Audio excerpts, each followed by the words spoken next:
Oh. Yeah. Woo! Come on. Yeah, I feel it. That's it. That's the show, everybody.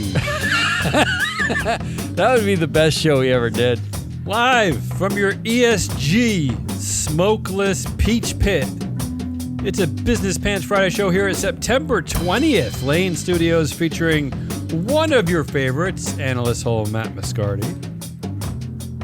Nobody's clapping. On today's weekly wrap-up, Nike goes back to the future.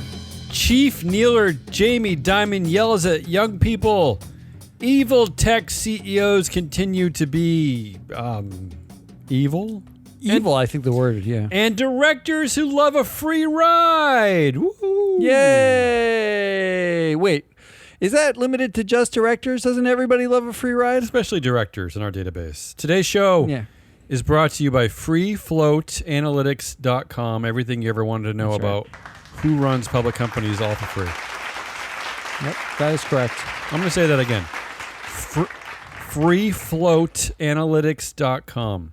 And to make it even more confusing, go to freefloat.llc if you want to download any of the data drops that we reference frequently on these channels.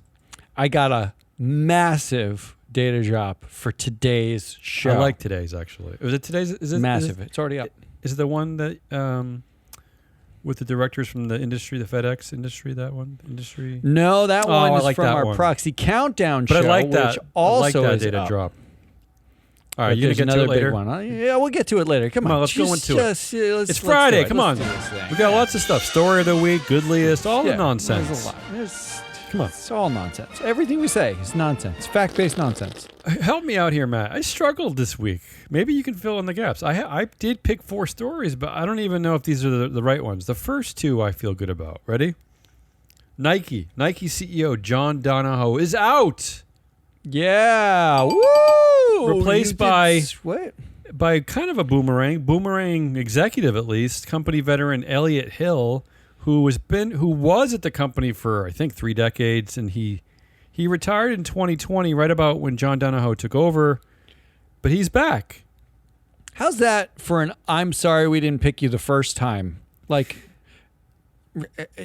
after 30 years, you don't get the CEO job. Yeah, you decide, off. You know what? It's not for me. He didn't have to run Nike during the pandemic. He didn't have to do it during COVID-19. And then they call him up 4 years later, and they're like, you know that John guy that we picked? We didn't like him that much. So, here's what's interesting about this from the perspective of our data at freefloatanalytics.com. So Nike co-founder Phil Knight said that he couldn't be more excited to welcome Elliott back to the team, and that we've got a lot of work to do. Okay, but here's the thing. Yes, we do have a lot of work to do, but Phil Knight doesn't actually work at Nike. He's not actually on the board. Oh, no. What? But this is where we fill in all these gaps for you, because according to our data, his son is on the board, and his son holds 64% of influence. No, it's 54% of influence. And chair Mark Parker, who used to be the CEO, the executive chair Mark Parker, he controls 10% of influence of both of them, more than the outgoing CEO. So Nike is Phil Knight owns the majority of the dual class shares. Phil Knight puts his son, Travis Knight, on the board. The old CEO is the current executive chair, and he's still there. And they rehire a guy who was there for 30 years as the new CEO.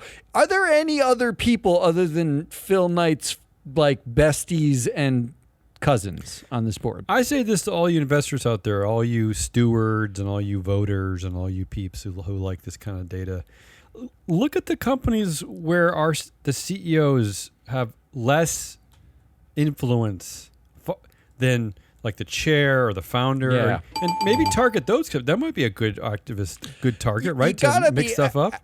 You definitely have to be asking the question: why does the CEO of this company like 4th on the list of power? And we see this a lot. We've seen this a lot related to turnover at the CEO. Because that's the big story. The first big story: Nike CEO John Donahoe is out. The second big story.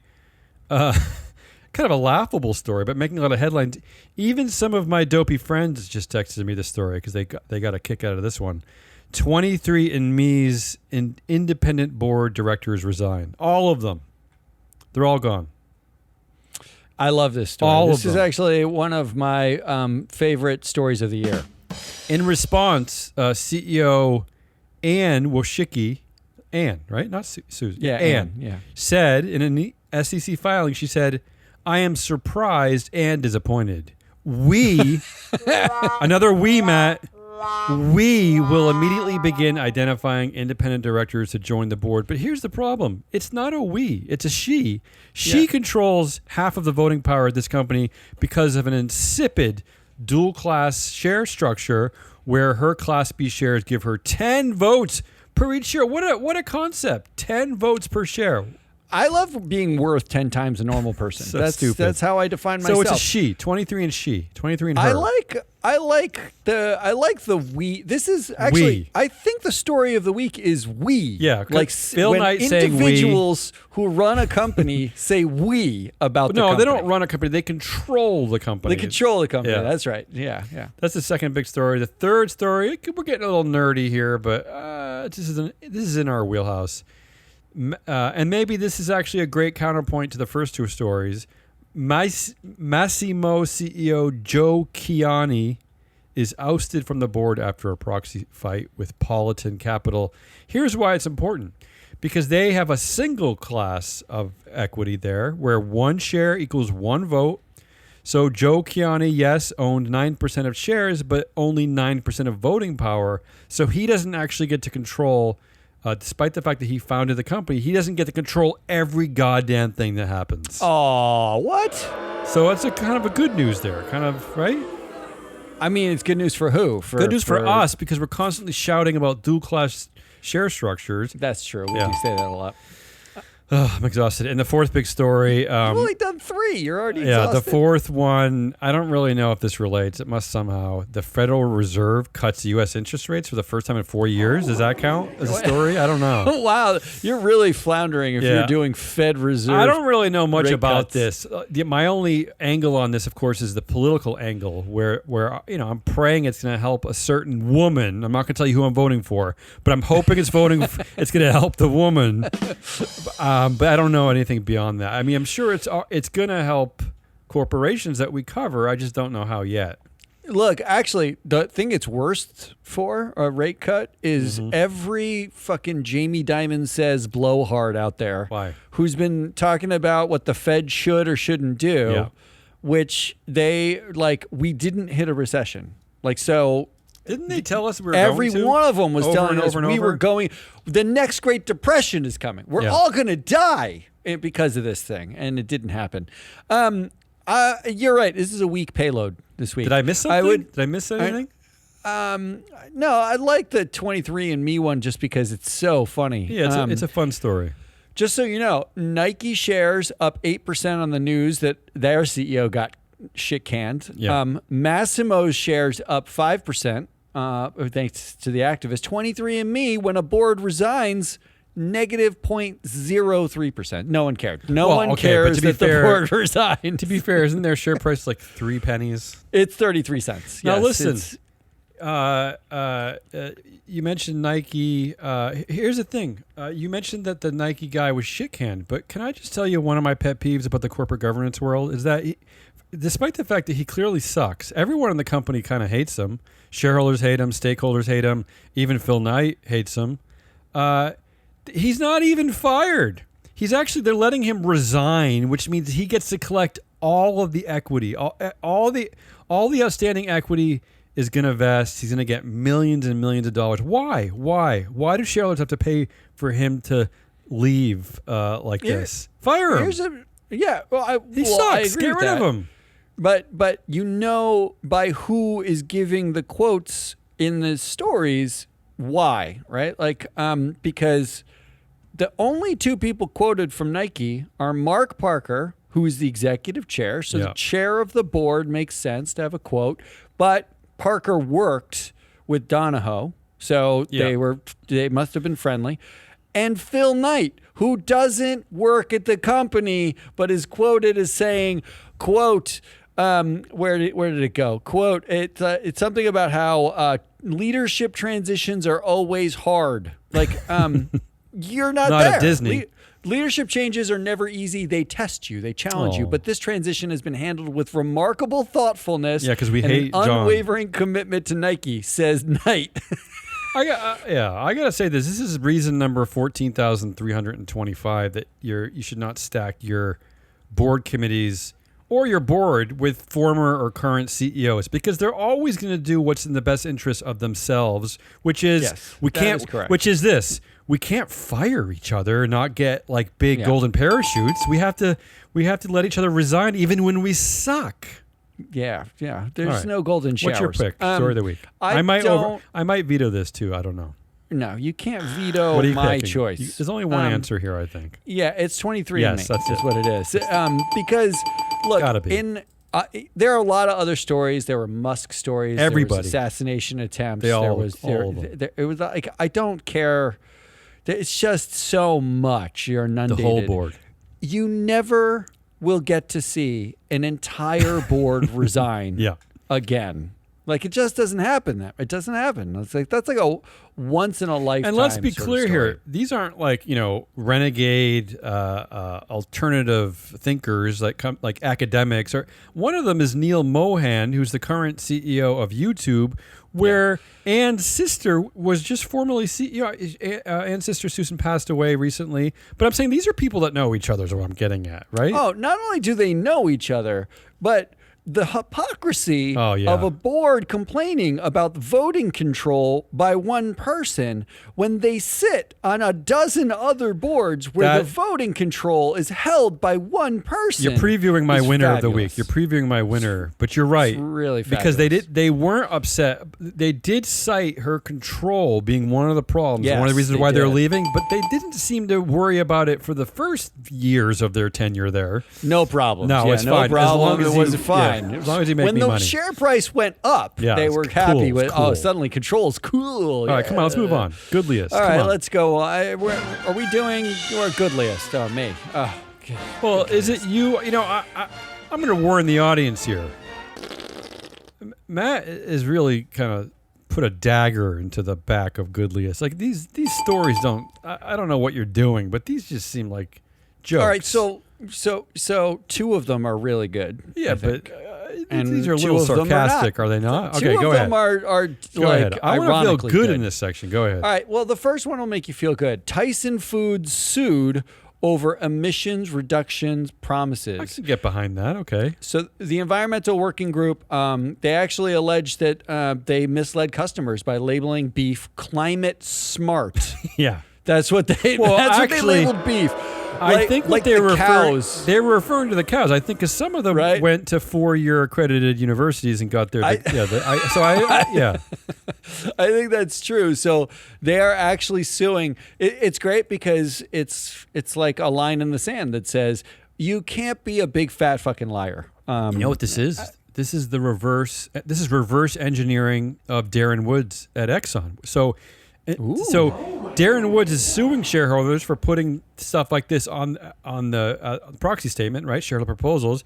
So what these people are saying is fine. We won't introduce a shareholder proposal. We'll just sue you for this. Ooh, I like that. Right? I like everything you're saying. Right. That's great. That's number one. All right. Number two is just funny, and it's Goodliest for that reason. I don't know if you're using the category correctly. Go ahead. Tucker Carlson plans to start a nicotine pouch company after deciding Zyn is, quote, not a brand for men. Well, I guess I'm not a real man in the first place, because what's a nicotine pouch? It's like It's the same thing. It's what? You put it in your like. It's chewing tobacco. It's chewing tobacco, but it comes in a little pouch now, like a purse. Yeah, a male purse. It's like a male. So where does this go? Just get to this quickly. What's he pissed about? Yeah, he joked on a podcast that he's been a spokesman for this company for a long time. I mean, are these jokes he anymore? quote unquote joked on a podcast, air quote joked on a podcast that it would make your genitals enhanced if you were a man. Like he said that on a podcast. To take the tobacco that he's selling. Yeah, the one that he's selling is like manly. It will. Why is it it'll manly? It was like a ... It will even enhance your genitals, like that kind of thing. This is disappointing. The company turns out is owned by Philip Morris, right? So we're What, Zinn? Zinn, okay, yes. yeah. So this is just a subsidiary. That seems of Philip manly. Morris. Philip Morris seems manly as a company. Not only do they sell cigarettes forever and kill people, which is very manly. Killing people is manly, but also it's Philip Morris. It's named after a man. I mean, how much more manly can you get? I mean, Right? That would argument over. But Philip Morris actually turns out put out a statement that said no. Okay. It does not enhance your genitals. That's what they. This is all weird. I don't like any of this. And they said they had to clarify. The fact that they had to clarify is already like pure comedic gold. Yeah. And then Tucker Carlson said, "You're a bunch of quote liberal drones." Philip Morris is. Yeah, Philip Morris Yeah, is a bunch of liberal drones, right. liberal Fresh drones. out of Oberlin, yeah. Yeah, we are talking about a tobacco company, right? Liberal drones. Yeah. And claimed that they were donating to Kamala. Oh, good. That I They approve do of. not donate to anybody. It's actually a company policy. And that maybe this would be good for, quote, your girlfriend or something because it starts with the letter Z. I don't even know what that means. Zinn. I don't understand what that means. I don't know what that means. But look, this is somebody, I love a good story where someone literally says nothing of substance for like minutes on end. Well, you're describing... And then everybody just smiles. All right. Well, you're describing the entire anti-woke, anti-ESG movement. I think it's fabulous. Yeah. I laughed out loud reading move the on story. in the press. All right, number 3, Jamie Dimon. Yeah. It should say says, but it says tells. Yeah. Well, no, I think tells is better. You think so? Jamie Dimon tells. It's more scolding. Jamie Dimon tells Gen Z to stop wasting its time on TikTok and read books instead. Yes. Wow. Yes, Jamie. Brilliant. What kind of books? Did he tell us what kind of books? The phone book? Anything by Milton Friedman. Okay. That's fine. I just love that Jamie Dimon, not only can he not stop weighing in on like Fed rate cuts and unemployment policy, and like he weighs in on everything. Now he's literally sitting in an interview saying, "You damn kids are on the computers too much. Read a book." Well, and I agree with him. I'm going to play a sound effect. I'm going to play a sound effect. This is the sound of, it's not going to work. of all of Gen Z listening to Jamie Dimon. That's it. That's the sound effect. Nobody cares. Finally, for an actual Goodliest. So see how I did this? I bookended the Goodliest. What do you got? One at the beginning, one at the end. Cleanup Group says it's on track to eliminate the Great Pacific Garbage Patch. Okay, is this on track meaning like within 18 months or 2050? How on track are they? They're on track. By 2034, they said they're going to get there. 2034? Yeah, they're on track to get there. 2030. I mean, okay, Matt. Call me when they put out this quote that they just saw the last Diet Coke can. When they say that, I'm happy. I'm just saying, look, this 2034, geez. This is 79,000 metric tons of plastic waste floating in the Pacific Ocean. Why don't they it's twice the size of Texas. Why can't we 2x? Why Texas. can't we outfit all the Carnival cruises with like a giant garbage disposal on the front of all their ships and just like eat all the plastic as they sail around? Why can't they do that? I mean, I don't. Well, I think you should go join the nonprofit that's doing this. Okay, you clearly have better ideas than them. Yeah. The sad part about the story is when you do read the story, they say they're on track, right? Yeah. But when you read the story, they've gotten rid of 0.5% of it. Oh, so wow. far. That's what. But that's how much there is. Wow. Like you can't. What do you expect? Miracles? They're cleaning the ocean. The entire Pacific Ocean. And is there a plan in progress that stops the current polluting of plastics? No. We just add to it as we go. Well, you know what? I remember as a kid, I remember reading this something about I think it was the Golden Gate Bridge, that it took them so long to paint the bridge that by the time that the workers were done, they'd have to start over and paint it again because of the corrosion from the bay. All right, well, this is a tough one. So those are your four. Tyson Foods sued over emissions reduction promises, Tucker Carlson's nicotine pouch jokes, Jamie Dimon tells, and cleanup group on track. I'll just take the easy way out here because I'm already bored of this category. I'll just go, I like anything involving Tyson Foods. All right. Well, you know what? It did not say he was chief sustainability officer. The CF, the nephew, the grandson, the great grandson who was CFO and got fired for being drunk everywhere and waking up in women's beds and strange women's beds. He was chief sustainability officer before he became CFO. I'm pretty sure that is his climate smart beef. Actually, that's his marketing. His chief sustainability officer. It very well could be. The timeline actually works out that way. It very way. well could be. No, I'm not joking. But I'm voting for that one because I want to keep Tyson Foods alive in our world. All right. I don't think they're going anywhere. Come on, let's move on. Exhausting us. Come on. I'm up. Good, because I have a long one for Assholiest. Yeah, I thought we'd keep your depressing stuff to the end, although exhausting is pretty depressing too. It's all depressing. Everything's depressing. Well, that's why Goodliest, I want you to find 4 good stories. We gotta get Ari back. Stories, so you gotta find them. All right, I'll pull the good stories and you can read them. All right, exhaustingest of the week. Of course, I always put in an Elon Musk story until we get rid of him. This one, boy, I read this one. This is from Bloomberg. This is a crazy story. Secret Service probing Musk's post about threats to Biden and Harris. And I'm sure most of you know that after the second attempt against that orange guy, Trump, the second assassination attempt against him, Elon Musk quickly came out with a tweet saying, like, why aren't we going after basically Kamala and Biden, right? That's what he said, essentially. So I got a question about this. Just point of clarification, because I read, but it seems like there's differing reports, or no one said it straight up. There was no actual assassination attempt. There was a guy waiting in the bushes with weaponry, ready for an assassination. You're off. If he came close, you're right? off topic, but fine, great. You're still a little off topic. I just want to. An assassination attempt sounds like attacked, sure. Right? Like it's and I want to be sure, because what Musk tweeted was someone go kill Biden or Harris. Yeah. Why isn't anyone killing them? Right. Yeah. And let's not forget, this is not like some of your dumb friends, Matt, who really, no offense to your friends, they don't have much of a reach on Twitter. They really don't. Wait, I'm not. First of all, I'm not on Twitter really. Yeah, but your dumb friends are.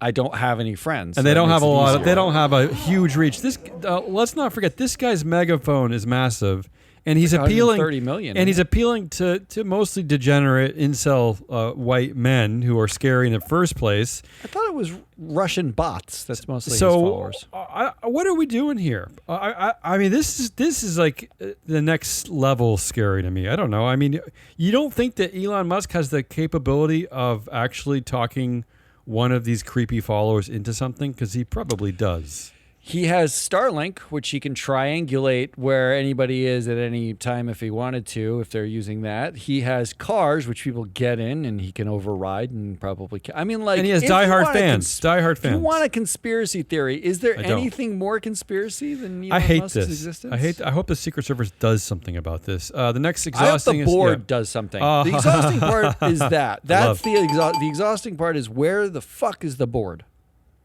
The second exhausting story of the week, GOP woke week advances package of anti-ESG bills. Blah, blah, blah. Exactly. We'll come back to this. This is the dumbest thing. It's so dumb. And finally, the third story, which is exhausting, and I feel like we're the only ones who seem to care about this stuff. There's actually a headline I'll read after I read this one that really sums it up well. But this is from the New York Times. FTC study finds vast surveillance of social media users. So what they're saying is that these big data companies collected even more data than we already realized. Wow. Yeah. And, yes, we should be screaming and upset. But this headline kind of sums up our reaction to all this pretty well. This is from Business Insider. Sam Altman may be in his villain era, but no one seems to care. I think it's just like there's so much noise around this that people don't know how to deal. They don't know how to react, right? And this is why we scream just daily about the fact that these men, these boys, these college dropouts shouldn't have absolute control of the companies that they run, right? They shouldn't have absolute voting power over everything.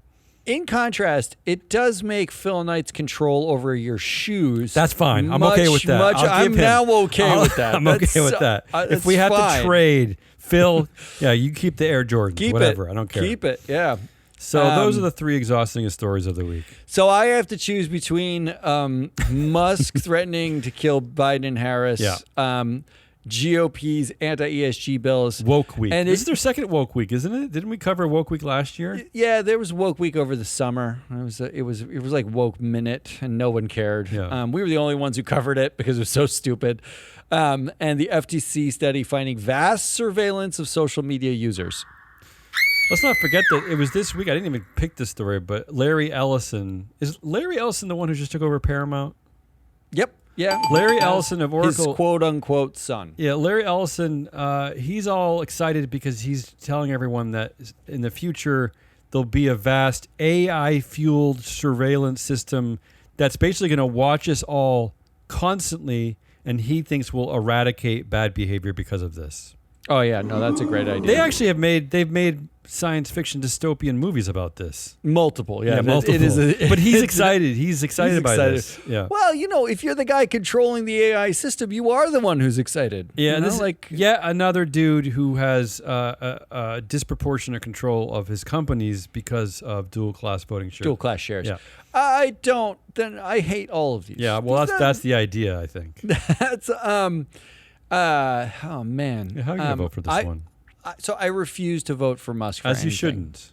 In fact, I worked really hard to not have a Musk story in the asshole. Yeah, except in your nuggets this week, you picked like 3 Musk stories. But I would like to vote for the 4th story that's not in here.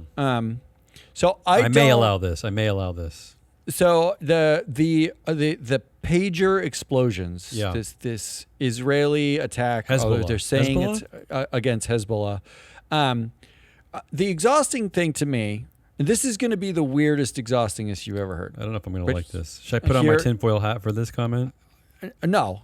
It's just going to be a weird connection because effectively, pro-Israel, anti-Israel, pro-Hezbollah. I don't know, is anybody that? Anti-Hezbollah, whatever you are, that's not the point to me. What Israel did, if the reports are true, is they manufactured, it was a terrorist attack effectively on Hezbollah, but they manufactured over the course. But Hezbollah is a terrorist organization? Yeah, it's a terrorist attack on a terrorist organization. Okay. It's everything except about Israel it, is a state. It's a sovereign state. Everything about it to me is horrible. Yeah. I don't like that we're talking because about this, little kids play with my you have your phone. This is not what this show is about. But go ahead. But here's what I think is exhausting.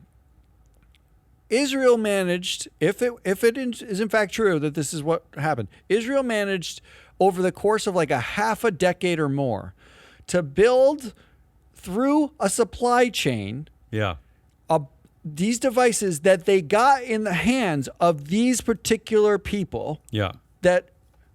And we hear stories how none of these companies can figure out how to manage their supply chains when it comes to climate risk. I see what you're doing here. Pollution. You see what I'm doing? I see where you're going, yeah. See, the most exhausting thing I can hear is how complex your supply chain is. You know what's complex? Getting 70 people in fucking Lebanon to buy your pagers that are loaded with explosives. Yeah, but that's complex. But you've watched James Bond movies. Isn't this how it rolls? I'm just saying. I don't like what you're saying. That's not the exhausting story that we pick. Quickly pick and let's move on. Come on. All right, I'm going to pick. I refuse to vote for Musk, so it's got to be vast surveillance. Oh, let's go. It's got to move be. on. That's what it's got to be. All right, let's go on to Assholiest. Something tells me you're going to pick up on a lot of the stories I've already covered. Well, we're going to start with the winner of the week. I'm going back to my old format with some data up front. Ready? Yeah. Here's the data. We have access to 10,429 companies Thank in free God. float analytics database. God. That's what we have access Well, to. all of our listeners do too. Anyone listening and their friends, if they have friends, they also have access. Yeah, you just go log on, you get it. But in those companies, we found 4,565 of them are tagged as totalitarian companies. Meaning what? Meaning those are companies where a single person, like a founder or a family, Phil Knight, or Nike. It could be a controlled company, like the state controls it. It could be Meta platforms. Basically, what it means is there's one person or two people that have outsized influence on the company. They Elon control the company's influence and power. Mm-hmm. Those boards of 4,565 companies, 19,872 directors are wholly independent. They're not family. They're not executives. They're not insiders. They could be like friends with the people, but they're tagged for all intents and purposes as independent directors on those boards. Yeah. 19,870, nearly 20,000 directors. The number of those directors that quit and protest because their founders were dual class founders and were doing something heinous or they didn't like until yesterday was approximately zero. Well, how do you know? How do you know? Well, we know that there was a director at Tesla who quit and protest. That's true. We know that. Yeah. I'm saying whole boards. Oh, whole boards. The yes, whole of course, board of course, quitting whole in boards. protest. Yeah. Zero. Yes. So the asshole here is whole boards of independent directors who do not fucking quit and protest of controlled companies. What are you doing? This is slightly juvenile logic, but they know what they're signing up for. They know the paycheck they're getting. They know is just a bunch of nonsense, right? I mean, they're there for a free ride. No. Okay, so you have. They're there not to do anything. I would expect then these boards to be filled with like local insurance agents and like librarians who don't get paid that much and are more than happy to go to 12 meetings a year and say nothing and just rubber stamp whatever. Except I think the librarians actually probably would push back. You think so? Especially at data companies, yeah. Well, the founder can axe the librarians. That's fine. But these are highly trained, like top of their game people, like Peggy Alford's on the Meta board. Mm-hmm. Brad Smith, who is he's an executive at Microsoft. He's on not one but two totalitarian boards in free float analytics data. He's on the Netflix board and the Amazon board, both of which have founders with massive outsized shares. And that's big for those boards for directors. He's on two. Robin Washington on two totalitarian boards, Salesforce and Alphabet. Yeah. Like, there are people who are on multiple. These are the people at the top of their game. You don't need the extra cash. You're sitting on that board for the cachet. You think it goes Any board would have you. You think it goes something like this? Like let's say Amazon board. They say, "What do you think, Brad?" And Brad says, "What did the founder say again?" He said, "He said blue." Yeah, blue. I think it's blue. Yeah, I mean, like that's exactly correct. That's like, what is the point of you being there? You should all quit and protest. No. Notwithstanding the fact that if you are on Meta's board, for instance, which is the fakest of fake boards, Mark Andreessen, Andrew Houston, Tracy Travis, Peggy Alford, Tony Hsu, Robert Komet, Nancy Killefer, and John Arnold. Mm-hmm. If you're one of those people and you're listening to this show, get the rest of those people to all quit simultaneously because literally teen depression, body dysmorphia, destroying elections, every possible negative like wide-scale negative thing that could happen has happened because of the company you sit on, and you're cool with it. Yeah. Meanwhile, 23andMe's board all quit because the shares were at 30 cents a share. That's why they quit. That's just stupidity. You're all fucking assholes. Wait, so who are the assholes precisely? It's all of the independent directors at totalitarian boards who have not yet resigned en masse. Not yet resigned in protest. Yes, every one of them. Okay. How many companies are we talking about? We're talking about 4,565 companies and 19,872 This might directors. Be your biggest like asshole subset at the once. Most asshole single. What else you got? Come on, Brad. What else? Also, bonus asshole here. Yeah. Republican lawmaker, saw this headline. Boy. Republican lawmakers issues warning about far left Facebook board billionaire John Arnold. Far left. Yeah, that's right. They're worried far about far left John Arnold. Are there a lot of far left billionaires? Is that a thing we find? There's like one or two. Okay. It's like occasionally a thing. All right, here's number 2. Yeah. Here's the data. High school only graduates are twice as likely to be unemployed as college graduates. Mm-hmm. Okay. If you graduate from high school and that's the highest degree you attain, you're twice as likely to be unemployed. Typical earnings for a bachelor's degree holder is $40,500 a year, which is 86% higher than if high school was the highest you Makes attained. me feel sad for high school graduates. That's That not number, a lot of money. Yeah. when you adjust it, which the Social Security agency in the United States adjusted that number for social demographic data, they found that the gap is a little narrower, but it holds, right? Mm-hmm. Like you just don't make as much money. Median lifetime earnings are $1.2 million higher for a bachelor's degree holder. That seems like an important figure. That seems important. Okay? Yep. So this is a big fucking deal. Graduating from college, big fucking deal. Yeah. Here's your asshole. I would say, yes. Sam Altman. I know why. And whatever other dude, whatever other tech bro fucking asshole dude is saying, yeah, just be a billionaire. It's cool. Here's the headline. Sam Altman tells high schoolers dropping out of college wasn't a big deal. Great. Wonderful. What a role model. Because every one of those high schoolers is going to go on to create something that destroys the universe and claims that it's for the benefit of mankind and be a billionaire. And good luck getting a job at OpenAI without a college degree. Good luck with that. Yeah, like how many people are you hiring? Yeah. Like what a fucking asshole thing to say. Wasn't a big deal. Yeah, he is an asshole. All right, I like that one. Number 2. What else? Number 3. All right, number 3. Let's go back to an old favorite. Uh-oh. There's no data here. This is just a headline, and you already covered it. Roll back ESG to increase Retirement Earnings Act. Huh? The ESG bill that Congress has passed. Roll back anti-ESG. Roll back ESG to increase Retirement Earnings Act. Okay. That's right. They're calling it the Retire Act. If the globe still exists by the time you retire. Yeah, go ahead. Roll back, they ignore the B, ESG to increase Retirement Earnings Act. Retire. Mm-hmm. Retire Act. Clever. The guy who wrote or sponsored this bill is pure, minted asshole. Mm-hmm. His name is Rick Allen. I'm already out. He's a rep out of Georgia. Yeah. He happily tried to amend the Constitution to ban gay marriage. Why? His argument to do so was actually just a Bible passage. Oh, okay. And he said anyone who voted for it was going to hell. Well, I'm glad he's using facts. He sued with Texas to overturn the 2020 election. Yeah. He was one of the deniers. Biden did cheat. He failed to disclose his own stock holdings and got censured for it because, you gotta do that. He didn't do that. He is on the Energy and Commerce Committee. It's so weird that someone on the Energy and Commerce Committee would want to roll back ESG. Mm-hmm. His biggest contributors are a local Caterpillar dealer, the Koch brothers, DEI flip-floppers, a lumber company, and the National Chicken Council. That's who. How many chickens are on the National Chicken Council? Do we know? I don't know. I don't have a count. It's not in free flow analytics data. Do not look for chickens in that. That's data. a board I want to cover. The chicken board.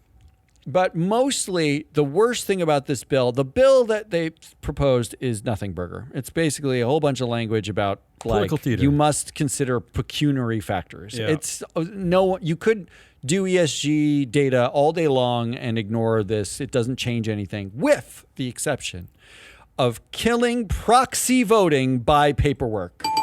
Okay. Here's the passage from the bill.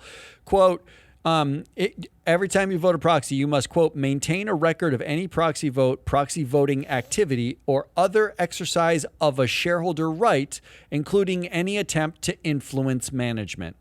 They now want you to keep a document every time you talk to management, every time you talk about a proxy, every analysis that you have, every record of the vote. I'd like to see that. And the reason why they want you to do that is because they also added this part in. Quote, the fiduciary duty to manage shareholder rights opportunent to shares of stock does not require the voting of every proxy or the exercise of every shareholder right. So what they've said, what this bill is amending used to say you have a fiduciary duty, and that's all it really said. Now they're saying you can skip your right to vote. Yeah. But if you do choose your right to vote, you have to write everything down you've ever thought about every vote that you're about to take. That's basically what they're trying to kill the shareholder democracy. Yeah, but that's how the GOP rules. They love killing democracy. Killing democracy. They love killing paperwork. They hate voting. It's unbelievable. Oh, this is terrible. You know what, investors, can we just end this category blame. now? Can I just vote for Rick Allen now? All right, those are your three. You got the boards, 19,872 directors sitting on boards, not quitting in protest. That's fine. Sam Altman telling high schoolers dropping out of college. I do hate that one. No biggie. I do hate that one. And Rick Allen. That's your winner. That's your winner. Oh, there it is. Wow, I didn't expect that. I mean, really, just you don't have to vote. Yeah, I like that takeaway. You don't have to get involved. You don't have to vote. But if you do, be sure you write down everything you've ever done and thought about it. I'm just sick of the theater. Okay. Can we wrap this show up? Let's you know what? I'm not even going to play the music for the last bit here. We're going to do headliniest, winners, and predictions. And Let's get do out. it. Let's Headlines. do it. Let me go first because I'm sticking on this ESG train, this anti-ESG train. This is my headline. I like this one. It's very simple. ESG is coming for your toilet paper. Oh. Do you remember when we had an appearance on this show by Cucker Tarlson? Yeah. Who's, I think, related to Tucker or knows him adjacent.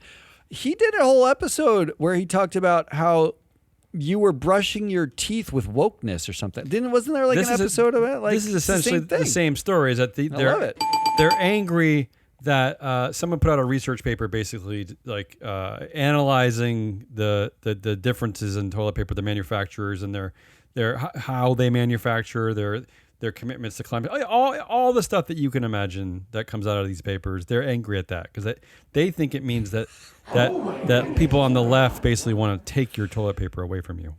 Which actually that was basically day 2 of my training at MSCI was how are we going to concoct a system to get rid of people's toilet paper? What can we do? Yeah, we really want people not to use toilet paper anymore. Here's my headline. Real Madrid's $1.9 billion stadium cancels all concerts because the music was too loud. I don't know where to go with this one. Instead of just turning the music down a little bit, they can't find the volume button. Yeah. It's just not. Maybe someone snapped it off. Yeah. I think it was actually Taylor Swift who killed it too. I think the last concert they have was Taylor Swift, and it wasn't. It was. This was back in May. They haven't had a concert since May. Yeah. Really? Right, who won the week? This is true. This is true. This is actually so you true. can play a stupid game, but you can't sing a stupid song. That's right. Yeah. Kind of depressing. Yeah.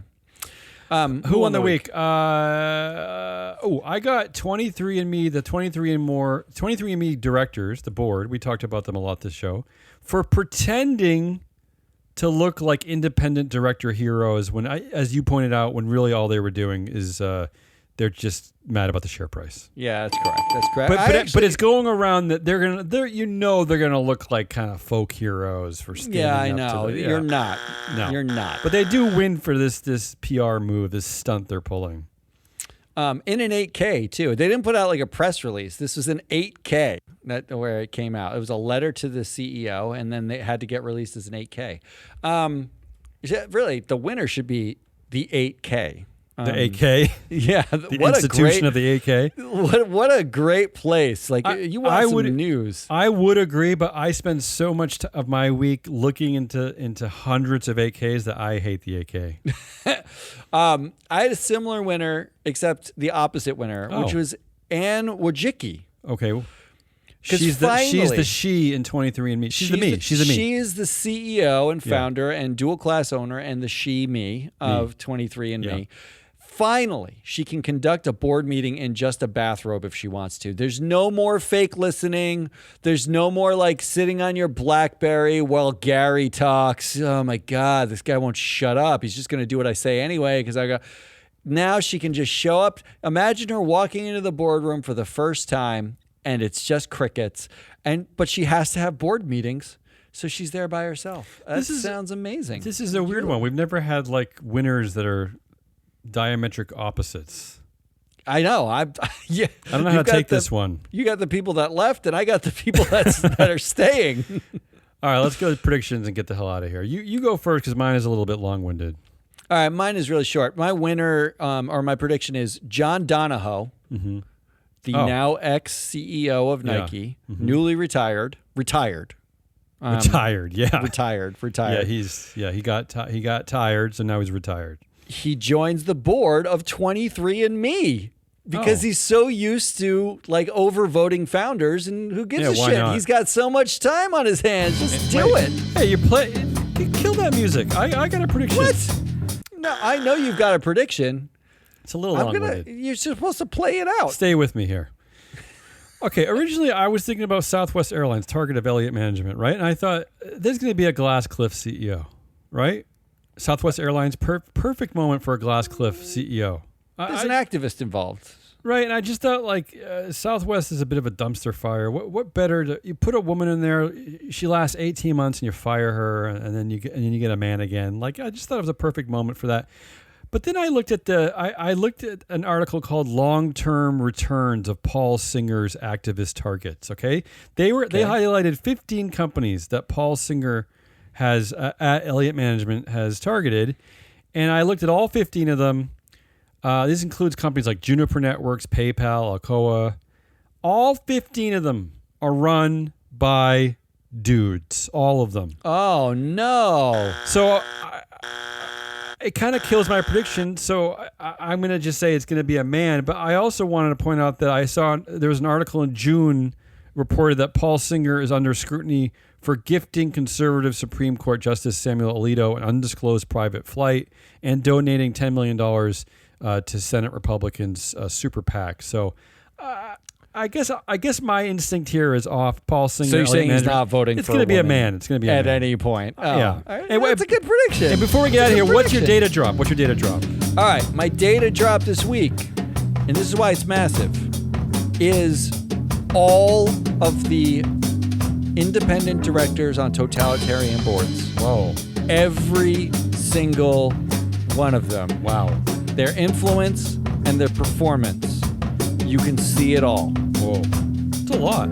19,000 directors, free data. LLC. Freefloats.LLC. That's a lot. That's Hazelnut Rawless. I'm your AnalystHole-man Matt Moscardi. We are Free Float. If you like this, go check out Proxy Countdown. We just covered FedEx. Fred Smith and FedEx and the FedEx board. We also dropped on Wednesday, we dropped Shareholder Primacy, which is not us. It's Mike Levin and Ann Lipton. Yeah, but they're under our tutelage. Yes, they are. They're way above our tutelage. No, under our tutelage. I know what episode's coming up next week and the week after that. They are fascinating people. You need to. That's like a serious podcast for serious nerds who just want to get serious about governance. So go check that out. Otherwise, we'll see you next week. Until then, goodbye.